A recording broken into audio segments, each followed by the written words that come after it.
necesario que todo esto acontezca.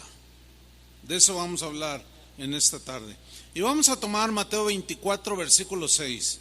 Dice así, está hablando Jesús: y oiréis de guerras y rumores de guerras.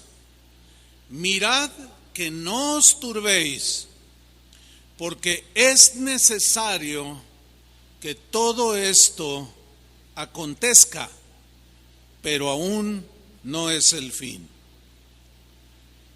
A nivel mundial se ha levantado en los gobiernos de los países una tendencia a proponer y legislar y aprobar leyes que destruyen la familia, leyes que destruyen la moral y por consecuencia la vida de millones de personas, aunque ellos no lo alcanzan a ver de esa manera. En esta semana que acaba de terminar, alguien me hizo llegar un comunicado de unos hermanos que están convocando a los cristianos para que, el comunicado decía, para que levantemos la voz y vayamos y protestemos ante las cámaras de los diputados en los distintos estados para levantar la voz de desaprobación de esas leyes. Hay muchos países que ya legalizaron temas muy aberrantes como el aborto, por ejemplo, que la mujer es dueña de su cuerpo aunque el niño no tenga derecho alguno. El matrimonio entre personas del mismo sexo. Países como Alemania, Suecia, Holanda, España, Portugal, Dinamarca, Canadá, Estados Unidos, que son países del llamado primer mundo, o sea, países ricos, países con una educación muy elevada, pero con una moral que deja mucho que desear. Algunos países tercermundistas como Argentina, por ejemplo, ya aprobó el matrimonio entre personas del mismo sexo. En la Ciudad de México ya aprobaron, allí a nivel ciudad, el matrimonio entre personas del mismo sexo, y algunos otros países lo están ya tratando en las distintas cámaras. Están discutiendo para legalizar estas aberraciones. La adopción de niños por parejas homosexuales es otro tema de aprobar en distintos países. La legalización de la pederastia o pedofilia, es decir, las relaciones sexuales de un adulto con un niño. Cuando tuve la oportunidad de estar en Suecia, ahí salió una noticia de que en el Congreso sueco, ahí en Estocolmo, ya estaba en debate el aprobar, y creo que ya la aprobaron, una ley y han legalizado la pederastia. Es decir, el argumento de este tipo de personas que prefieren tener sexualidad con los niños es el mismo que usaron los homosexuales. Yo hago lo que quiero con mi cuerpo, a mí me gustan los hombres, a mí me gustan las mujeres, y ellos usaron el mismo argumento. Ellos dijeron, bueno, a mí me gustan los niños, y empezaron a discutirlo y lo metieron a la Cámara de Diputados, y hay otros países que están también legalizando estas leyes. La legalización del sexo con animales o zoofilia, que es una otra aberración terrible, también está ya en la mesa ahí de discusión en muchos países. Y últimamente se ha hablado mucho sobre la ideología de género, que básicamente consiste, y esta ya está en debate en la Ciudad de México, que básicamente consiste en que los padres, los maestros, los tutores, no vamos a tener autoridad sobre nuestros hijos si ellos quieren cambiar de sexo. Si un niño de 5 años dice, pues yo quiero ser niña, ellos van a legislar para que se haga lo que el niño dice. Y el que viole o se oponga a este tipo de leyes están proponiendo una pena máxima de 12 años de cárcel para el que se interponga al deseo de un niño. Hágame usted el favor. Muchos se levantaron en los distintos países en los últimos años para protestar contra estas leyes que se aprobaron y pues no pasó nada. Ahí siguen esas leyes, están vigentes, están aprobadas y surge una pregunta que es la siguiente: ¿acaso nosotros podemos de alguna manera impedir que todas estas cosas suceden? Pues es una buena pregunta, ¿no? Porque muchos protestaron, pero no pasó nada, porque no se ha entendido que esa gente quiere vivir así. Eso es lo que ellos escogieron hacer, vivir como están viviendo, en su libertad que ellos tienen de decisión, de elegir. Ellos han escogido vivir bajo todas esas aberraciones, hacer lo que ellos les dé su gana. Y sin embargo, a pesar de las protestas en todos esos países, ahí están ya las leyes aprobadas. Entonces surgió esa pregunta cuando yo escuchaba y leía esa propuesta: ¿acaso podemos de alguna manera impedir que todas estas cosas sucedan? Incluso algunos predicadores han caído en el, pues yo lo llamo un error, en culpar a la iglesia por no hacer nada para que esto no suceda. Esta es una declaración muy desafortunada, muy equivocada, porque lo único que está expresando es carencia de lectura y de leer con atención la enseñanza de Jesús. Porque si fuera la iglesia culpable de lo que sucede en el mundo, pues hágame usted el favor, no es así. La Biblia dice que cada quien es culpable de sus acciones. Y si el mundo decidió vivir así, ellos se darán cuenta. Nosotros hemos decidido ser cristianos, ¿sí o no? Entonces, si así fuera, entonces Abraham fue culpable por no hacer nada para que Dios no destruyera Sodoma y Gomorra. ¿Acaso Abraham no es culpable de que Sodoma y Gomorra se hundiera en el pecado de la perversión sexual? Es obvio que Abraham no era culpable. Abraham discutió con Dios y le dijo: Señor, ¿cómo vas a destruir Sodoma y Gomorra? ¿Vas a destruir al justo con el injusto? Y empieza a dialogar allí, pues en su buen corazón. Y le dice: no, pues es que hay justos ahí, 50, ¿dónde están 50? Pues 40, 30, no quedaba más que Lot. Y así a medios chiles, como dicen por acá, medio sancochado Lot. Bajo esta misma acusación de que lo que pasa en el mundo es culpa de la iglesia porque no hacemos nada, entonces Noé fue culpable por no hacer nada para que Dios no destruyera el mundo con el diluvio. Pues es obvio que no. Es el justo castigo a sus pecados, son los juicios de Dios hacia esas generaciones envueltas en el pecado. Mateo 24, versículo 6, que es el texto que tomamos, dice: mirad que no os turbéis, porque es necesario que todo esto acontezca, pero aún no es el fin. Ahora, para que nosotros podamos entender a qué se refirió Jesús con la frase que es necesario que todo esto acontezca, es muy importante que nosotros estudiemos el contexto del versículo. Acuérdense que cuando lean la Biblia, lean todo el pasaje completo. Cuando lean algún artículo que les mandan, algún pensamiento o un versículo, lean todo el capítulo para saber qué es lo que en realidad está diciendo, para no sacarlo del contexto y darle una mala interpretación. Por consiguiente, para entender a qué se refirió Jesús, que era necesario que sucedieran esas cosas, vamos a leer el contexto. Vamos a Mateo capítulo 24, versículo 1. Dice: cuando Jesús salió del templo y se iba, se acercaron sus discípulos para mostrarle los edificios del templo. Así, con un poco de orgullo espiritual: mira, Señor, qué majestuosidad de templo, qué construcción donde adoramos a Dios. Y enseguida Jesús responde de la manera más inesperada para los discípulos y les dijo: ¿Veis todo esto?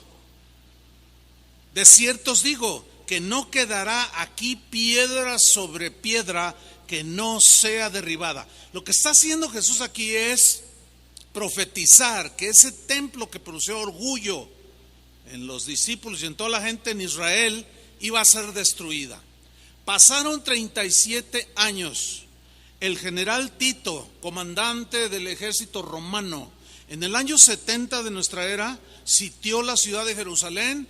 Lo primero que hizo fue llegar y arrasar con el templo y solo dejó una pared que en la actualidad se conoce como el Muro de los Lamentos.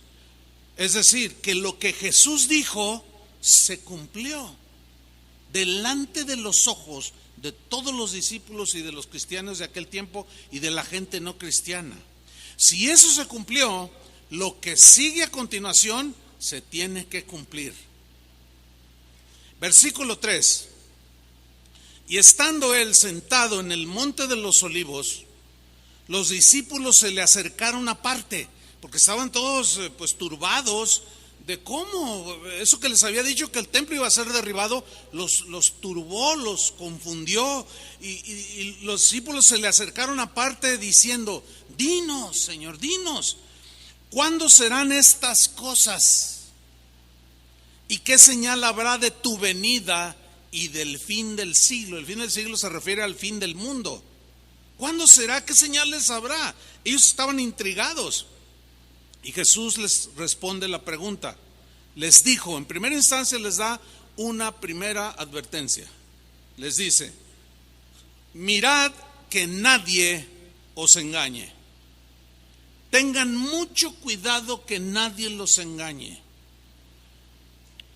El día de hoy, la gente alrededor del mundo, como es un mundo ya globalizado, uno de los elementos que ha ayudado a la globalización o que todo se integre es el Internet. Por medio del Internet está llegando a las casas y a todos los dispositivos de todos los que tienen un dispositivo, videos, por ejemplo, de mucha gente que habla y dice, predica, dicen que ellos son los que Dios escogió, y dicen, hay muchas cosas. Tengan mucho cuidado, hermanos, de lo que ven en Internet, porque Jesús dice aquí que en los últimos tiempos una de las señales serán que vendrán engañadores, y dice: mirad que nadie os engañe. Si usted tiene duda acerca de algo que escuchó, pregúntenos. Ha habido casos de gente que se va de la congregación porque escucharon, como una familia escuchó a un predicador que llegó allá de Sonora, por allá, que venía diciendo que él tenía una revelación de que Dios era mujer. Entonces ellos oran: Madre Dios, y se fue con ellos porque era una grande revelación. Cayó en un engaño terrible. Versículo 5 dice la razón Jesús: porque vendrán muchos. Hermanos, estamos plagados de muchos que llegan en su nombre diciendo: yo soy el Cristo, o yo soy el ungido, yo soy el escogido, yo soy el que tengo la razón, yo soy el que tengo la revelación. Dice: y a muchos, y a mí me asusta esa palabra, y a muchos engañarán. Y ahí Jesús comienza a explayarse, explicándoles, dándoles respuesta a la pregunta de sus discípulos. Dice en el versículo 6: y oiréis de guerras y rumores de guerras. Mirad que no os turbéis. Esa frase es muy importante, hermanos. Mirad que no os turbéis. Cuando veáis que estén pasando todo este tipo de cosas que nadie quiere que sucedan, y que Jesús dijo que es necesario que sucedan. Mirad que no os turbéis. Ten cuidado de que no se turbe tu mente, tu corazón. Ahora, aquí la palabra turbar viene de una palabra griega que se traduce literalmente hacer alboroto. Es decir, de hecho de ahí viene la palabra turba, una turba, o sea, gente alborotada. Gente que está fuera de sus casillas, que no entiende y está alborotada, está insegura, está intranquila y están protestando y están gritando y no saben qué hacer, están decepcionados, están en una incertidumbre espantosa por todo lo que están viendo y oyendo. Y Jesús dice: no, ustedes no se turben, no se alboroten. Entonces, cuando no entendemos que estas cosas deben suceder, empezamos a alborotar a la gente. Yo recuerdo cuando iba a entrar el año 2000, ¿se acuerdan? Que el error del 2000 y que todas las computadoras iban a ir en cero y que iba a haber no sé cuánta cosa, y empezaron los alborotadores a decir: vamos a rentar bodegas grandes, vendan todo y que no sé qué. Y me preguntaron algunos pastores aquí en la ciudad: ¿y tú no vas a hacer nada? No, es que no va a pasar nada. Pero ¿cómo no? Mira que están diciendo. ¿Dónde dice en la Biblia? ¿En qué se basan? Todavía hay unas señales que no se cumplen como para que ya se acabe todo. No, que tú, y bueno, me dijeron con algunas cositas ahí. Pero llegó el año 2000, ya vamos en el 18. Nomás alborotaron a la raza.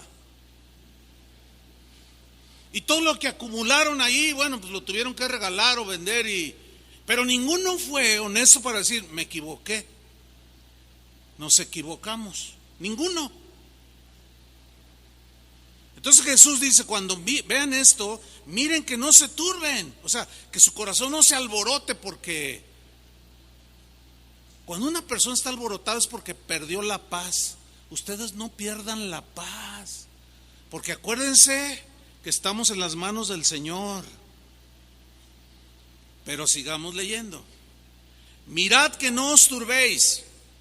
Y luego viene la frase: porque es necesario que todo esto acontezca, pero aún no es el fin.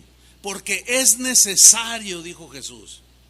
¿Recuerdan cuando Pedro en una ocasión reaccionó cuando Jesús les dijo a sus discípulos: me van a golpear, me van a escarnecer, se van a burlar de mí y finalmente me van a matar?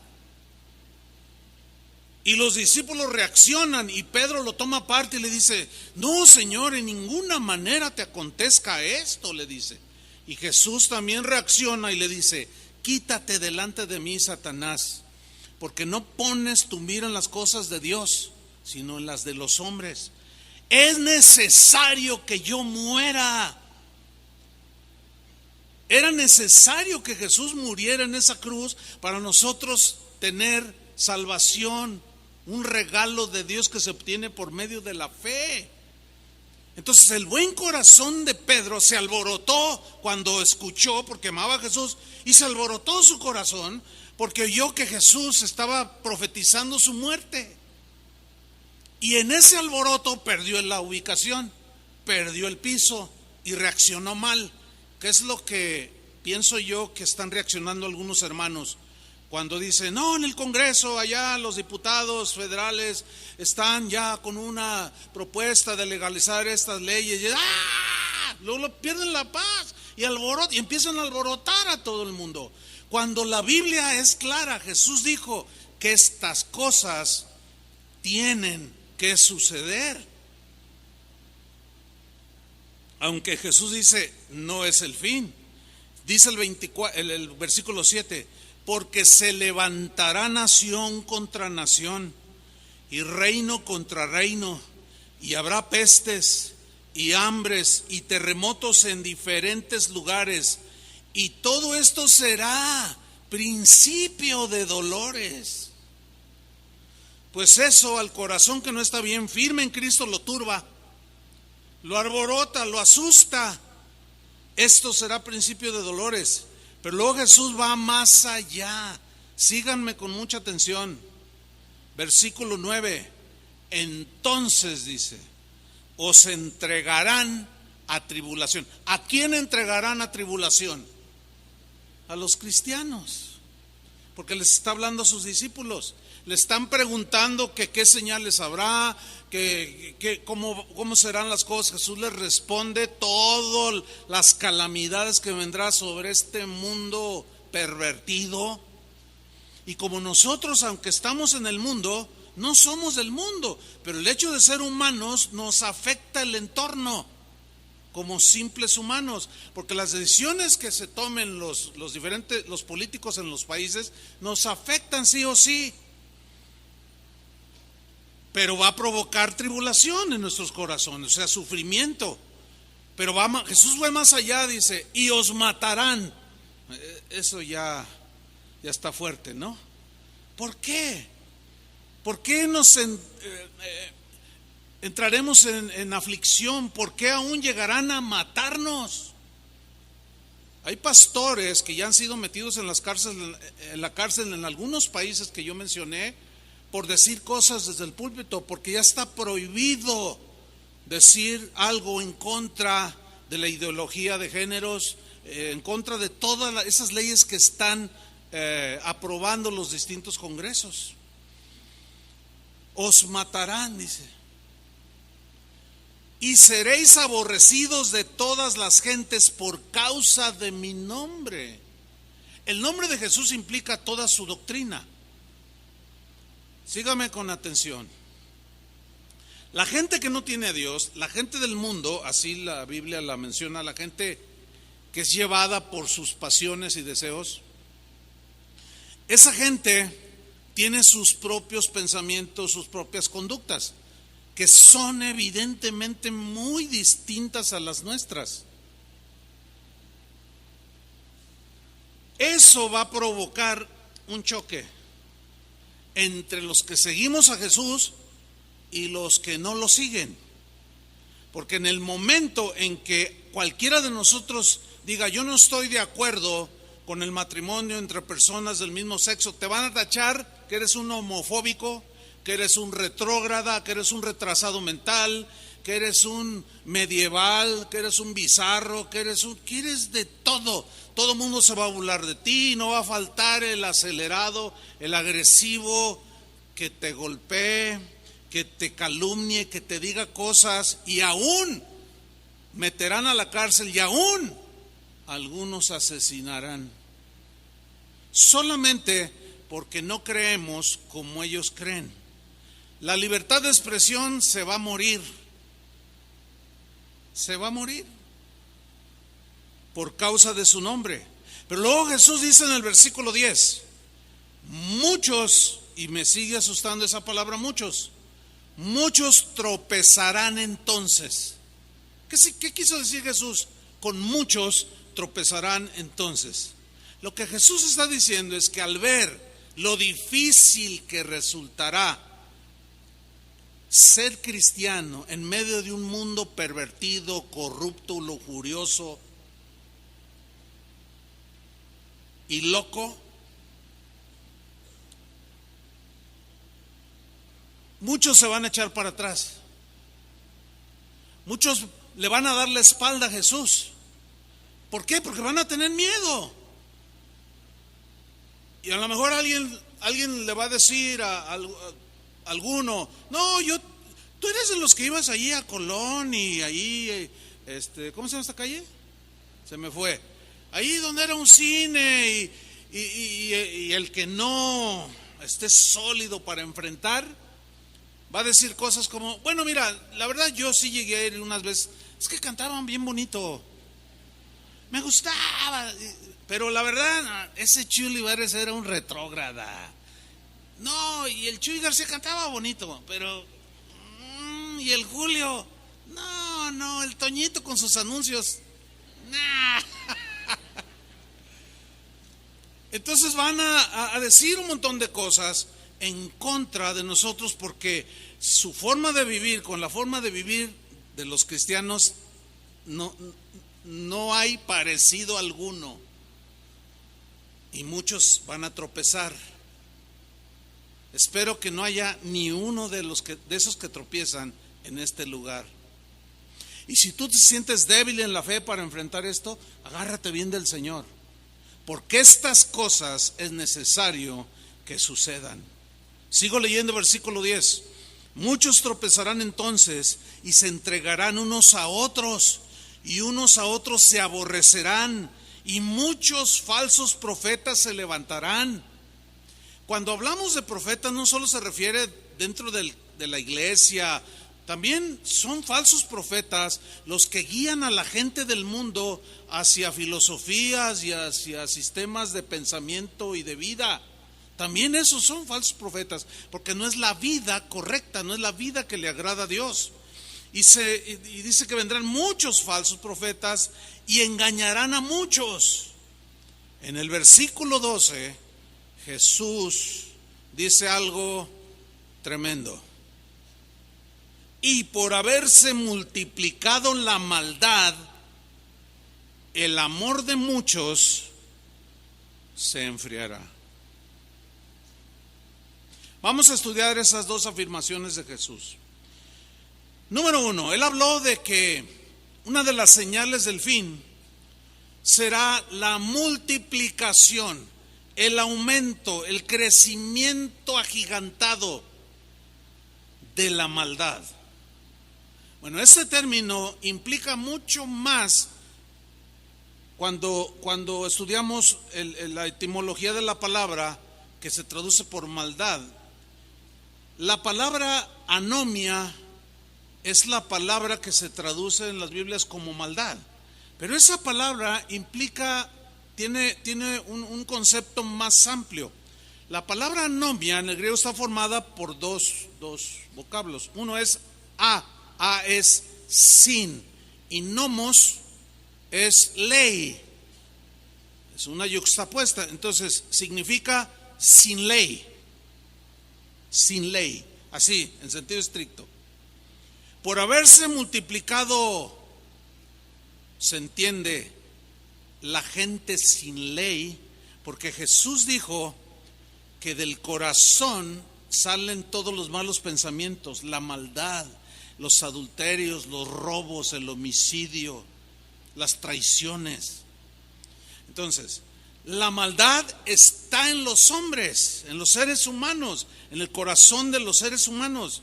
Y cuando Jesús dice que habrá un aumento desproporcionado de gente sin ley, es decir, gente que son ley para sí mismos, ellos inventan sus propias leyes, haciendo a un lado las leyes de Dios, los mandamientos que rigen a nosotros los cristianos. Ellos los pisotean, se burlan, los escupen.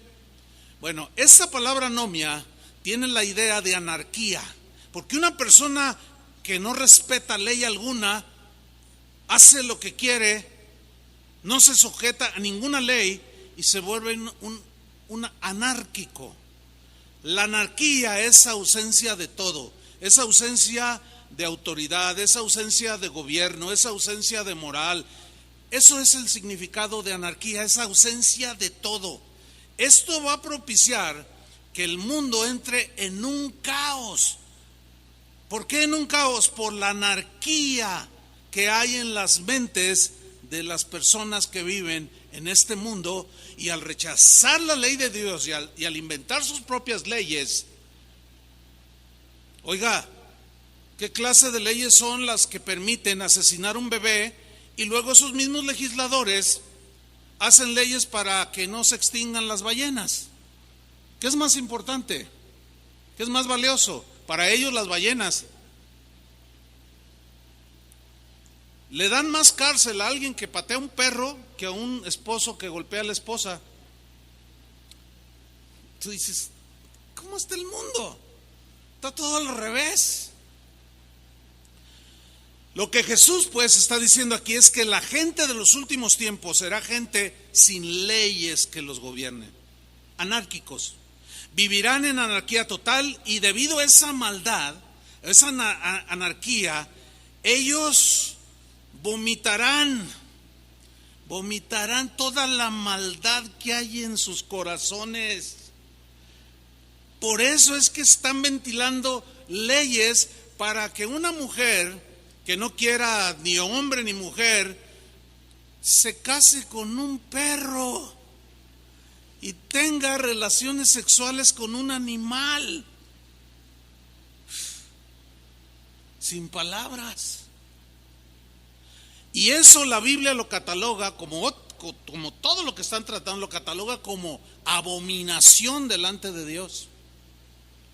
Va a llegar el tiempo en que no se va a poder hablar como yo estoy hablando ahorita, me estoy aprovechando en lo que aceptan esa ley. Pero esta anarquía moral en las gentes va a desatar la maldad, pero va a correr como tsunami y va a arrastrar millones de personas. Los discípulos que estaban escuchando a Jesús lo entendieron. Cuando el apóstol Pablo se convirtió al cristianismo, el Espíritu, Dios tenía un plan para él. Dios le eligió para que fuera uno de sus apóstoles, y fue Pablo el que escribió el 50% del Nuevo Testamento. Esto es algo muy notable. Es decir, que el Espíritu Santo tuvo una influencia en su vida, dándole revelación de lo que hoy conocemos como algunas cartas del Nuevo Testamento, y le inspiró a que escribiera la palabra de Dios. Pablo entendió exactamente como Jesús lo dijo, entendió muy claro la enseñanza de Jesús, de que en los últimos tiempos iba a suceder así. Por eso él, en una de esas cartas que escribió, dirigida a un joven pastor llamado Timoteo, le dijo en una segunda carta que le escribió, en el capítulo 3, versículo 1, le escribió las siguientes instrucciones. Ponga atención. Le dice en esa carta a Timoteo, también le dice, también debes saber esto. Todo pastor debe saber esto para poder dirigir. Pablo está dirigiendo, encauzando a un joven ministro. También debes saber esto, Timoteo, para que no te alborotes y no digas, ¿qué está pasando? Ay, estoy turbado, estoy alborotado porque no sé qué está pasando. También debes saber esto, que en los postreros días vendrán tiempos peligrosos. Estos son los postreros días, sin duda. Tiempos difíciles de vivir, tiempos difíciles de enfrentar. ¿Por qué? Por la gente sin ley, por toda la basura que están sacando, toda la basura que hay en sus corazones, que la están sacando y en forma de leyes nos las quieren imponer a todos los habitantes de este mundo. Serán tiempos peligrosos, hermanos, de enfrentar, de vivir. Dice el versículo 2, porque habrá hombres amadores de sí mismos. No hay nada peor que un egoísta. Habrá hombres amadores de sí mismos, avaros o amantes del dinero, vanagloriosos, soberbios, altivos, blasfemos. Se burlarán de las cosas de Dios, se burlarán de Dios mismo, pisotearán su palabra, la van a ridiculizar. A los cristianos también nos van a ridiculizar como gente tonta e ignorante, desobedientes a los padres, ingratos, no saben decir gracias, impíos, malos, sin afecto natural. Mire, ya en nuestra ciudad estamos viendo muchos rasgos de esto. Sin duda que usted sabe lo que ha acontecido durante estas últimas par de semanas aquí en la ciudad. Han asesinado, creo que ya van 5 indigentes, 5 personas que no tenían hogar, que vivían en la calle. Van a agarrar al tipo, tarde o temprano tienen que agarrar. Y casi lo oigo lo que va a decir, bueno, es que para ayudarlos a no sufrir, pues yo los adelanté. Y nadie se escandaliza. O sea, así como pero si tocan el hijo de un diputado y en 3 horas agarran al secuestrador. O sea, el afecto natural se ha perdido de tal manera que, bueno, a lo mejor usted ha visto casos así. Una señora que se cae, un auto que golpea a un anciano y no lo levanta nadie. No, es que llevo prisa. O sea, ya el afecto natural es un síntoma inequívoco de gente sin ley, ¿sí? sin afecto natural, implacables, calumniadores, intemperantes, o que pierden el control fácilmente, crueles, aborrecedores de lo bueno, traidores, impetuosos, infatuados, amadores de los deleites más que de Dios. Qué fatalista se oye Pablo, ¿no? Algunos dicen, no, hay que hablarle a la gente mensajes bonitos, mensajes positivos. Qué mejor que hablar con la verdad, ¿están de acuerdo? Es mejor saber la verdad a que, como decimos acá en México, que nos doren la píldora. Bueno, por dorarles la píldora es que muchos, al estar viendo lo que hoy ya estamos presenciando en nuestro país, se alborotan, porque no saben qué está pasando.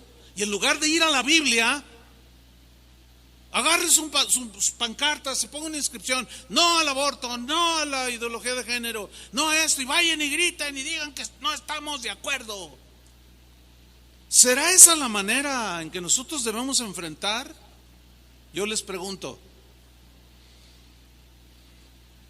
Pero en el versículo 5 viene algo que nos debe preocupar, porque Pablo, después de describir a toda esta gente que Jesús está hablando, que por haberse multiplicado la maldad en los seres humanos, vendrá todo este tsunami de gente terrible.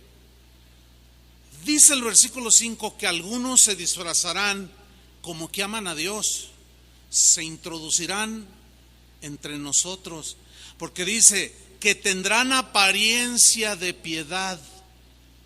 Parecerá como gente buena que ama a Dios, que sigue a Dios, pero sus ideas, su mensaje y su vida nada tiene que ver con la vida cristiana. Tendrán apariencia de piedad, pero negarán la eficacia de ella. Dice, a estos evítalos, no tengas que ver nada con ellos, evádelos. Ese hecho o esa instrucción que le fue dada a Pablo por el Espíritu Santo nos va a provocar rechazo. ¿Por qué? Porque no podemos congeniar con ellos. Una vez alguien, así en una plática sin importancia, me dijo, ay pastor, dice, pues yo le decía, oye, pues mira, cuando hay reuniones de matrimonios, pues para que conozcas otras personas conmigo, ay no, pastor, dice, a mí no me gusta mucho. Mire, yo le voy a decir la verdad, pero mis mejores amigos no son cristianos. Y yo me le quedé mirando y le dije, ¿de verdad tus mejores amigos no son cristianos? Me dice, sí. Le digo, algo anda muy mal.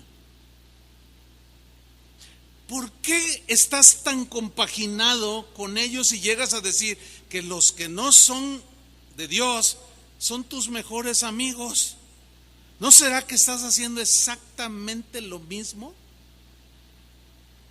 Porque en el momento en que tú vives como un cristiano, hay un rechazo natural de esa gente sin ley, de esos anarquistas. Hay un rechazo natural. Entonces, cuando alguien dice algo como eso, es porque algo anda mal en su vida, en su conducta. No hablarás como ellos, no te conducirás como ellos, no harás tus negocios como ellos, por eso son tus mejores amigos. Hay que evitar esto. Ahora, tenemos que alejarnos totalmente de Dios. No, tenemos que tener contactos porque estamos en este mundo. Jesús dijo, Señor, guárdalos. Dice, yo los he enviado al mundo, aunque ellos no son del mundo, pero guárdalos. ¿Por qué? Guárdalos de la maldad de la gente de este mundo. Pero es imposible no tener tratos con algunos. Si solicitas un Uber, vas a tener que tener tratos con el chofer. Y si es uno que está casado con un varón y te empieza a decir que él tiene un niño adoptado, ¿qué le vas a decir? De seguro, si tú eres un cristiano de convicción sólida, le vas a decir, oiga, ¿usted sabía que eso es una aberración delante de Dios? Mira, lo primero que te voy a decir es, bájese de mi auto.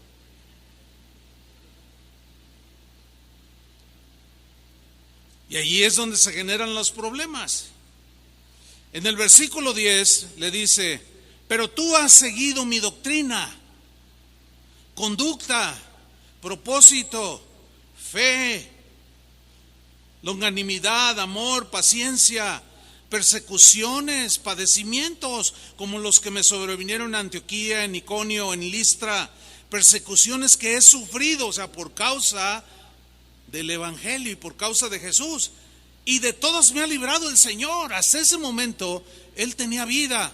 Sabemos que finalmente fue ejecutado por su mensaje, por oponerse al sistema de vida de la gente de ese tiempo, porque el Evangelio denuncia las conductas abominables delante de Dios. Y finalmente Pablo, como Pedro y muchos de los discípulos, prácticamente todos murieron, algunos decapitados, otros traspasados con espada. Finalmente murió. En ese momento él dijo: yo he tenido persecución, hasta ahora me ha librado el Señor.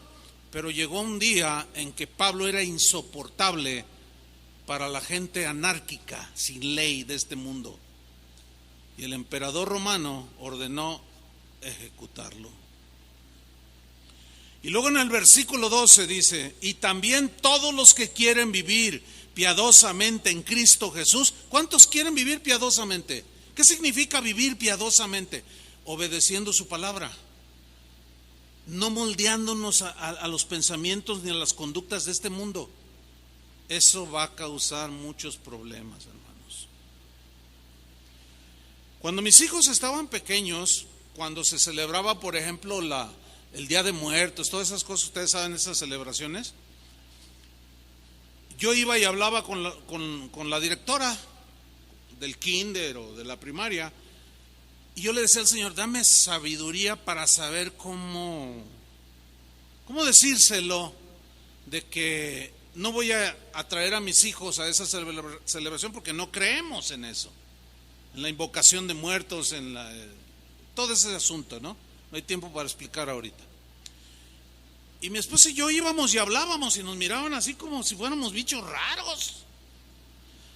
¿Cómo? No, nosotros no creemos ni en las festividades esas de Halloween, y mucho menos en los altares de muertos, porque en la SEP instituyó que es obligatorio en las escuelas hacer los altares a los muertos.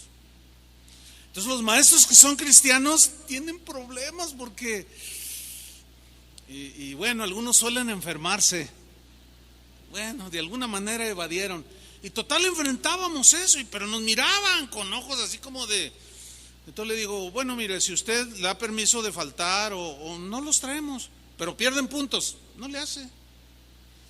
Pues eso generaba miradas así como: este señor no se ve tan retrógrada, pero es un retrógrada. Este hombre es un antimexicano. Si esa es una costumbre mexicana al 100%. ¡Viva México! Por eso está muerto México, por eso muchas cosas. Y genera persecución. ¿Quieres vivir piadosamente en Cristo? Sufrirás persecución, malas miradas, descalificaciones. Y luego dice en el versículo 13: mas los malos hombres y los engañadores irán de mal en peor, engañando y siendo engañados. Si ustedes tienen algún tiempo, no sé, o sea, hay gente que tiene aquí 20 años, 15 años, pero yo, a través de lo que es Casa de Oración todos estos años, he dicho esta frase en repetidas ocasiones, sobre todo en estos, cuando está terminando un año. Lo que digo es esto: el mundo no va a mejorar, se va a poner peor. Y díganme si no es cierto. Busquen ustedes en la página mensajes de hace 15 años, 20 años, ustedes van a escuchar eso. Un ejemplo: hace 15 años, cuando entrevistaban los reporteros a una persona y esta hablaba con palabras soeces o vulgares o malas palabras, solían ponerle un pip, ¿se acuerda? Y que no, y que mi mamá, que pip.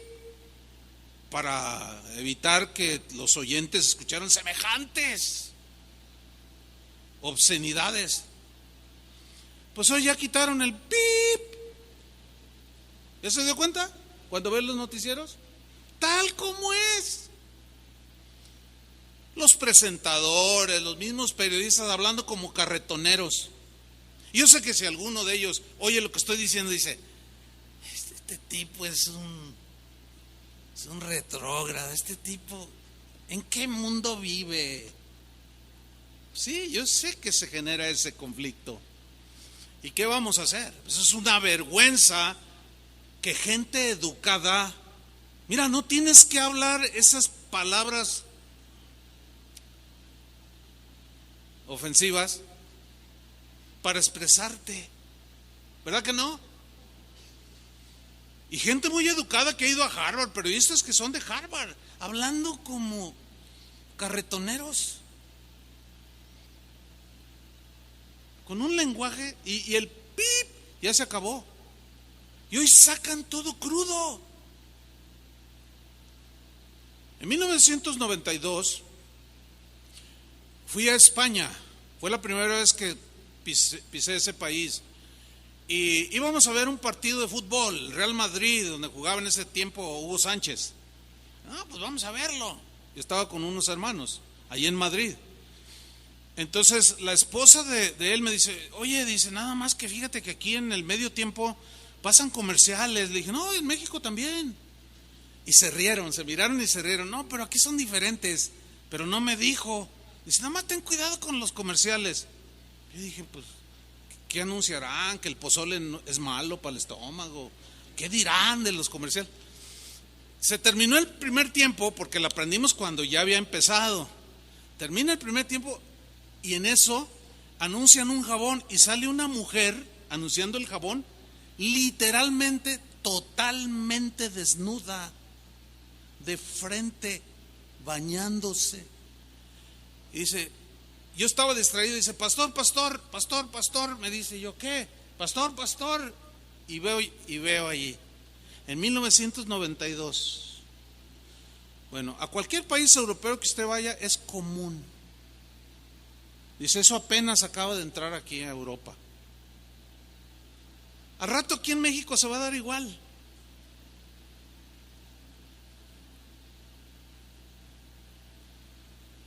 Mas los malos hombres y los engañadores irán de mal en peor, engañando y siendo engañados. El mundo no va a mejorar, hermanos. No va a mejorar. Se va a poner peor el asunto. Entonces, ¿acaso podemos nosotros impedir que sucedan las cosas que Jesús dijo que iban a suceder? Creo que no. Entonces, ¿qué vamos a hacer? Hay una respuesta en la Biblia. Pero vamos sobre la segunda frase que Jesús enseñó. Y por haberse multiplicado la maldad, el amor de muchos se enfriará. Sigue asustándome la palabra muchos. Aquí los muchos que se van a enfriar, ¿quiénes son? ¿Quiénes son los muchos que se enfriarán? Díganlo fuerte. Los cristianos. Los que no están firmes. El amor a Dios se va a enfriar. El amor a tus padres se va a enfriar. Los vas a terminar tirando en un asilo para ancianos. El amor entre esposos se va a enfriar. El amor al necesitado, el amor entre hermanos, pero sobre todo el amor a Dios se va a enfriar, se va a perder. El amor de muchos se enfriará. Esa palabra enfriar en el griego da la idea de soplar para enfriar. Es como si tú tienes un plato, un caldo de pollo hirviendo y está caliente. Tú, de seguro todos hemos hecho esto. Tomas la cuchara y está muy caliente, ¿y qué hacemos? Soplamos. Anoche me dice mi esposa: ¿qué quieres de cenar? Tengo esto. Le digo: fíjate que se me antoja un chocolate. Y cuando lo subió, estaba bien caliente. Y a mí las cosas muy calientes me cuesta trabajo comerlas. Entonces, este mensaje lo di anoche. Y después de predicar, fui a mi casa y mi esposo me da el chocolate y yo empiezo a soplar. ¿Para qué? Para enfriarlo, hermanos. Pongan atención, el que entienda, entienda. La gente sin ley, la gente que es ley para sí misma, toda esa gente con mente pervertida, corrupta, llena de desviaciones, va a soplar unos vientos huracanados de maldad sobre todo el mundo, y ese tufo ya llegó a México. Ya llegó gente sin leyes morales, gente pervertida, gente desordenada, gente amadora de toda corrupción moral, soplará y vomitará la maldad que hay en sus corazones sobre todos los habitantes del mundo. Y nosotros estamos aquí en el mundo. Va a soplar de tal manera que algunos se van a enfriar, porque van a ver todo tan natural, tan natural. Hoy en la televisión salen mamás diciendo, bueno, la verdad, después de mucha reflexión, pues voy a apoyar a mi hija. A ella pues resultó con que pues le gustan las mujeres a mi hija, pues yo la apoyo, aunque la gente diga cosas, yo la apoyo en todo lo que ella necesita.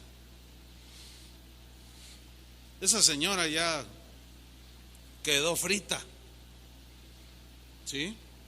El asunto es que nosotros los cristianos, será tan común. Mira, hermano, lo que se ve en las congregaciones ahora es impresionante, hermano. Que no te la crees. No tengo tiempo para poner algunos ejemplos, basta con la explicación de la palabra. Será tan normal esto que muchos cristianos consentirán con esta ola de perversiones y se van a enfriar y eventualmente terminarán abandonando al que murió por ellos en la cruz. Terminarán apostatando de manera deliberada y se alejarán de Jesús.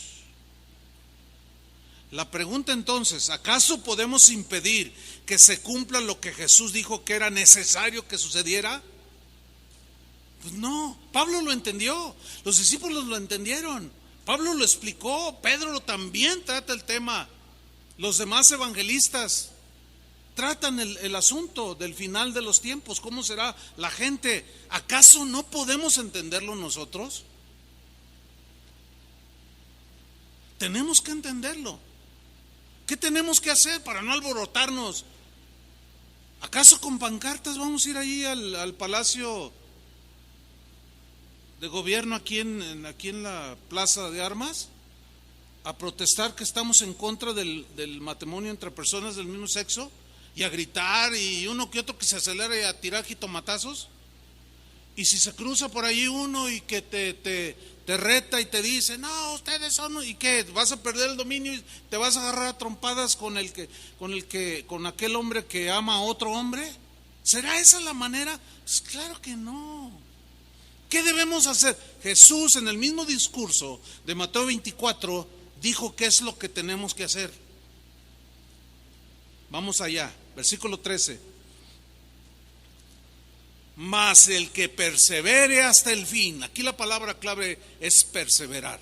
El que persevere, ¿en qué debemos de perseverar? En amar a Dios, en conocer a Dios, en amar a tu esposa, a tu esposo, a tus hijos, en preocuparte por las necesidades de los hermanos de tu misma familia, con mucho afecto natural, sometidos a la ley de Dios, amando a Dios por sobre todas las cosas, perseverar en la oración, perseverar en la lectura de la palabra, perseverar en obedecer, porque eso es lo que te va a mantener hasta el último día de tu vida. Mas el que persevere hasta el fin, este será salvo. Versículo 14, Jesús sigue diciendo lo que debemos hacer.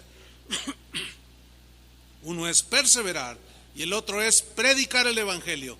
Y será predicado este evangelio del reino en todo el mundo para testimonio a todas las naciones, y entonces vendrá el fin. ¿Quién va a predicar el evangelio? ¿Los que no tienen ley o nosotros los cristianos? Nosotros.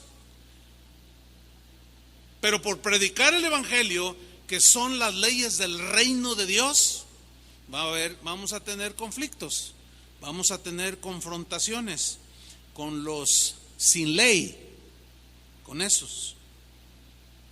Pero Jesús dijo que debe ser predicado para testimonio, para que no digan, a mí nunca me dijeron, porque habrá un juicio final en el cual Dios juzgará a cada uno según sus obras. Versículo 15, por tanto, y Jesús se va a la profecía de antaño, de Daniel. Cuando veáis en el lugar santo, o sea en el templo, la abominación desoladora de que habló el profeta Daniel, el que lee entienda. Entonces los que están en Judea, que era la destrucción del templo, que esto era estrictamente para la gente de ese tiempo, porque el templo fue destruido 37 años después, Jesús les dice lo que deben de hacer. El que está en la azotea no descienda para tomar algo de su casa, porque los romanos sitiaron Jerusalén. Mas hay de las que están encintas. ¿Cómo puede correr una persona que está encinta? Dice, no, hay de las que están encintas y de las que críen en aquellos días. Imagínate correr con 3 chamaquitos, esconderte con 3 niños. Muy difícil, ¿no?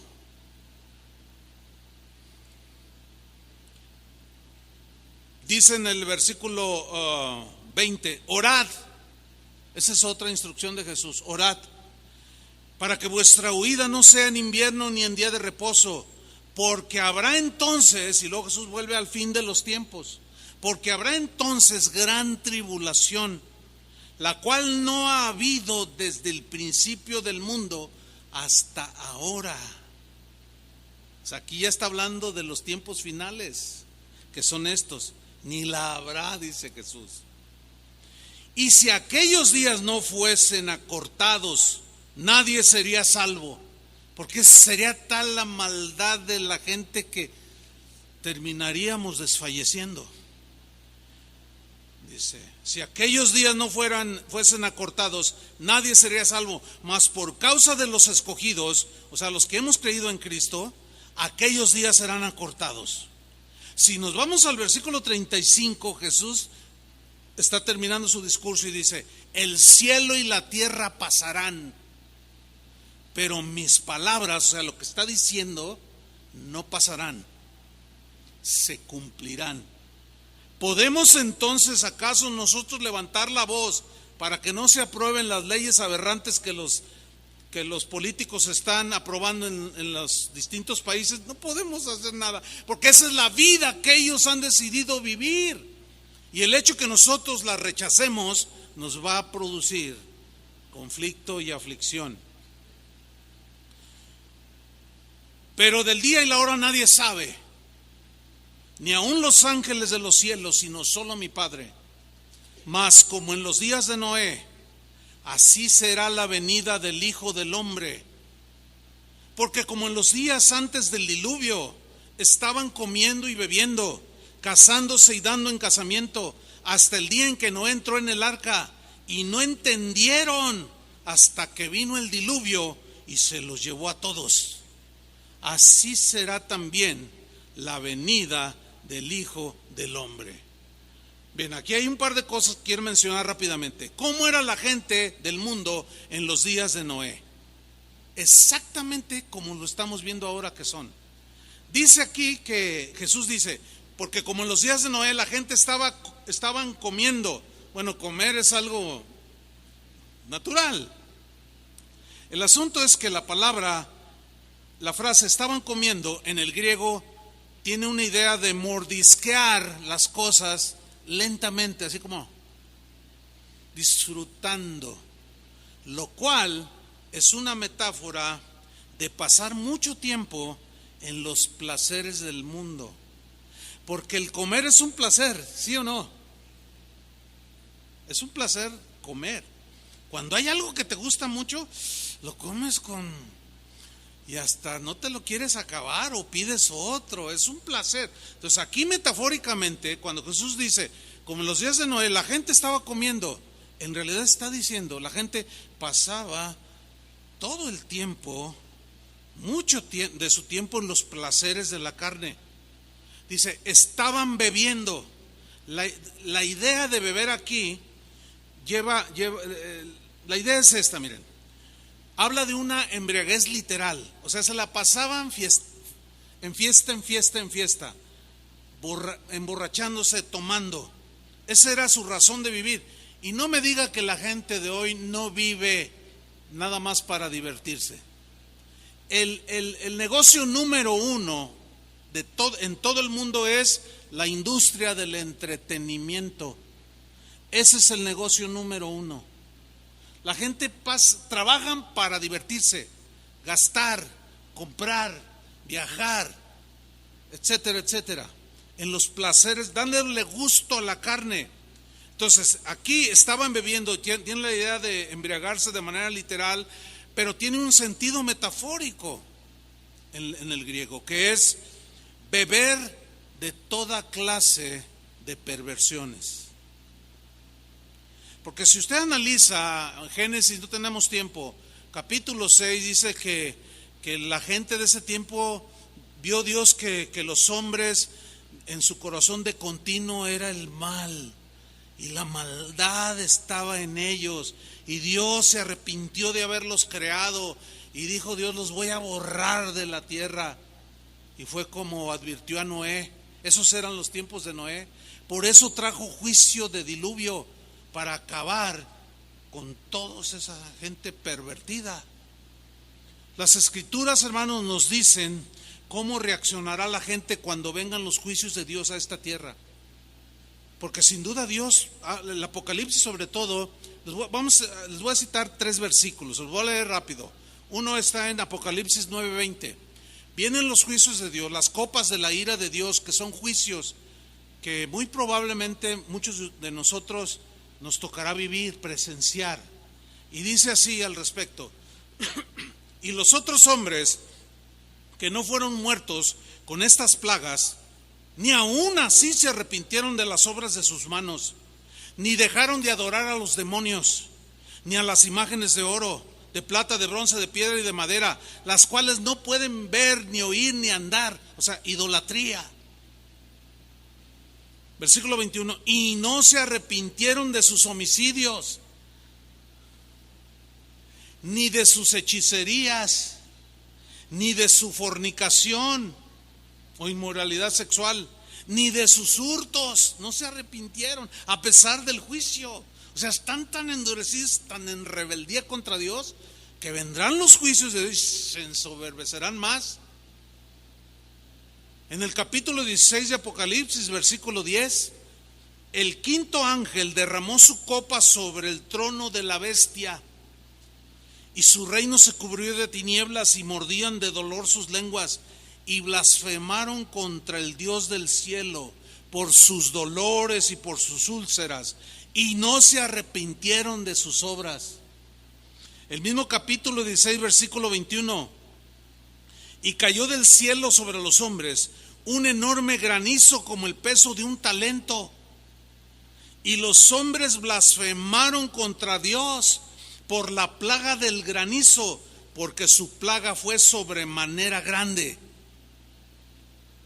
¿Ve alguna reacción positiva en la gente sin ley? Absolutamente ninguna. ¿Usted cree que las pancartitas y levantar la voz ahí va a detener todo esto? No. Gente que nomás anda alborotando a otros, porque no han entendido que estas cosas es necesario que sucedan.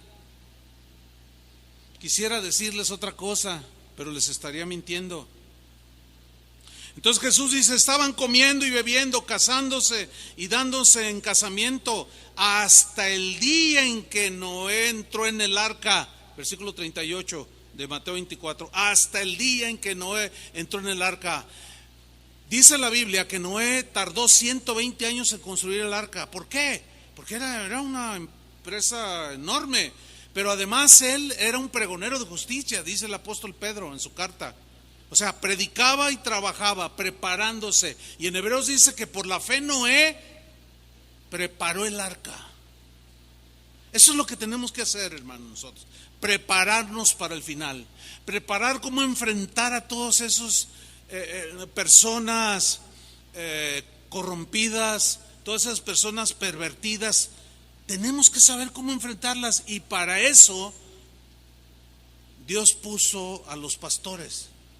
No para alborotarlos, sino para ubicarlos, para prepararlos. En el caso que nos atañe ahorita, para prepararlos para los últimos días, para que ninguno se aleje de Dios y termine hasta el último día de su vida firme en el Señor. Hasta el día en que no entró en el arca y no entendieron hasta que vino el diluvio y se los llevó a todos, así será también la venida del Hijo del Hombre, como en los días de Noé. Concluimos. En el mismo capítulo 24, en el versículo 42 de Mateo, Jesús da sus últimas instrucciones a sus discípulos. Hagan un esfuerzo. Algunos están medio cabeceando. Hagan un esfuerzo, porque es importante. El diablo te está soplando. Pues aunque se rían, él es experto en distraer, en cosas que quizás ya no vuelvas a escuchar. No lo sé. Mateo 24, 42. Velad pues. Velad significa estar despierto, atento, en los 5 sentidos. Esto obviamente es algo metafórico en sentido espiritual. Velad pues, porque no sabéis en qué día ha de venir vuestro Señor. ¿Cuántos lo esperan? Yo lo estoy esperando. No hay día que no le diga: Señor, ¿cuándo vienes? Ven pronto. No es un escapismo. No, es que este mundo no es mi hogar. Y el cristiano anhela vivir en la morada celestial. Me aflige ver todo lo que veo. Se oprime mi corazón de ver todo lo que veo. Y la esposa y la iglesia y el Espíritu dicen: ven, Señor Jesús. Es un anhelo en los cristianos. Pero antes dice Jesús: velad, versículo 43. Esto empero sabed, tenemos que saberlo, que si el padre de familia, pone una metáfora, supiera en cuál vigilia iba a venir el ladrón, velaría y no dejaría minar su casa. Por tanto, estad vosotros también preparados. Ahí está. Ustedes también deben de estar, ¿qué? Preparados. Hermanos, sean fieles al Señor.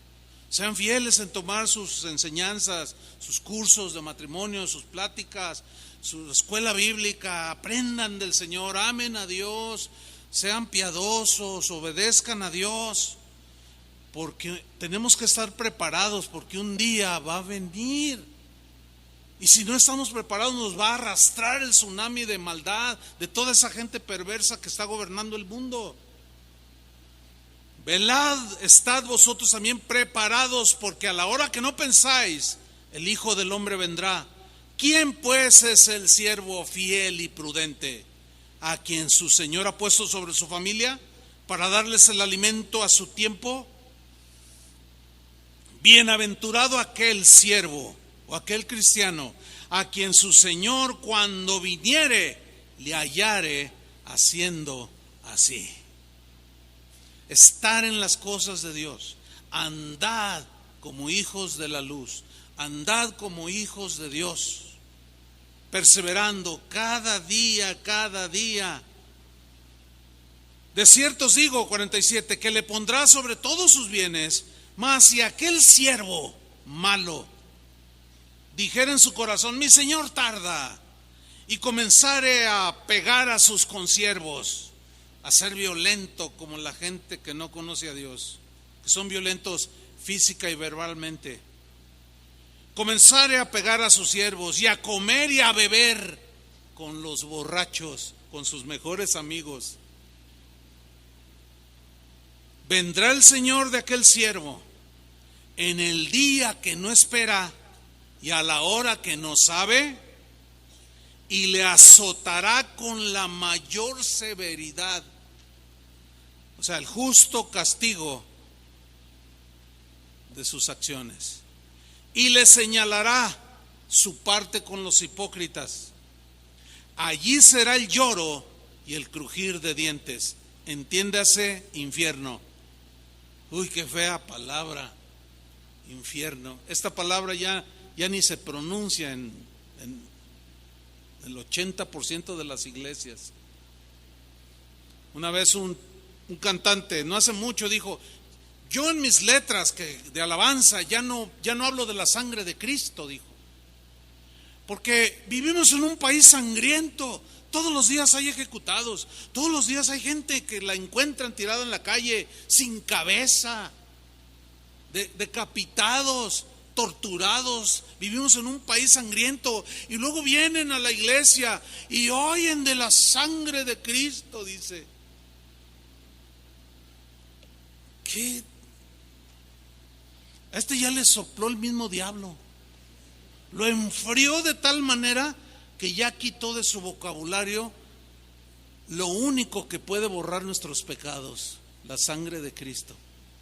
Porque aquel que no tenga borrado sus pecados por la sangre preciosa de Jesús, no puede entrar al reino de Dios. ¿Cuántos han sido lavados? Perseveremos, hermanos, y no despreciemos la palabra de Dios. Atendamos a la profecía. Esto es profético. ¿Qué vamos a hacer? A perseverar, hermanos. Seguramente va a llegar a ustedes algún WhatsApp, algún correo, algún video. Júntense, dile a tu pastor que se junte. Y te van a querer alborotar. Compárteles esto. No podemos hacer nada contra aquello que Jesús dijo que era necesario que sucediera. Uy, no, tu pastor es un fatalista. En todo caso, yo no. De mí pueden hablar y decir lo que quieran. El problema es que en todo caso el fatalista es Jesús, que está diciendo todo lo que va a suceder antes de que Él venga. Y cuando alguien reacciona así, miren, de mí podrán decir, digan lo que digan, a mí me pasa por arriba y por todos lados. No hay ningún problema conmigo, yo nunca voy a responder, pero se van a meter en problemas con Jesús, porque es palabra de Jesús. No de Jesús Olivares, sino de Jesús, el Cristo, el Hijo de José y de María, el unigénito de Dios, el Hijo del Padre, el Cordero de Dios, el Príncipe de paz. Él fue el que dijo esto y yo le creo y lo predico, se los dejo y cada quien decide su final. Amén. Pónganse de pie. Padre, te damos muchas gracias por tu palabra, que muchas ocasiones trae consuelo al corazón, y esto es bueno porque a veces lo necesitamos. Tu palabra tiene esta cualidad que también sana nuestras heridas y curas nuestras aflicciones, nuestros dolores. Pero a veces tu palabra también nos reprende, a veces nos desafía y a veces nos advierte, como en esta mañana, como en esta tarde. Hemos sido advertidos, Señor, de que por haberse multiplicado la maldad, el amor de muchos se va a enfriar. Y no podemos con pancartas contrarrestar esto, contra aquello que debe de suceder. Nuestra responsabilidad es velar y orar y vivir la vida cristiana. Aunque al vivirla, sin duda vamos a desnudar la vida de los pervertidos, porque de ninguna manera congeniaremos, aunque se hagan leyes. Tenemos nuestras convicciones bien firmes. Oramos, Señor, para que algunos que están débiles en sus convicciones se afiancen, porque esto se multiplicará y cuando menos pensemos ya estaremos nadando en ese mar de inmoralidad y de perversión, y algunos se van a ahogar porque no sabrán nadar, no sabrán cómo enfrentar eso. Ayúdanos, Señor, a los pastores a preparar a la gente para el fin, de cómo enfrentar los días finales, no alborotando gente, haciendo marchas ahí sin sentido, sino enseñándoles, preparándolos, discipulándolos, porque tu palabra de Dios, la palabra nos alumbra, tu palabra nos guía, tu palabra nos aclara, nos explica, nos advierte, nos instruye, nos redarguye. Y solamente discipulando a tu pueblo, Señor, vamos a saber cómo enfrentar este tsunami de maldad, esta multiplicación de la maldad, para que nuestro amor a ti, Señor, no solo no mengüe, no solo se enfríe, sino que crezca. Es como si al fuego le echáramos leña. Así, Señor, la leña es tu palabra y la chimenea que hay en nuestro corazón, alimentarla con tu palabra para que esté con fuego ardiente hasta el último día de nuestras vidas. En el nombre de Jesús, Padre, nos encomendamos a la palabra de tu gracia, nos encomendamos a ti, Señor. Guárdanos de la maldad de este mundo, de los hombres malos.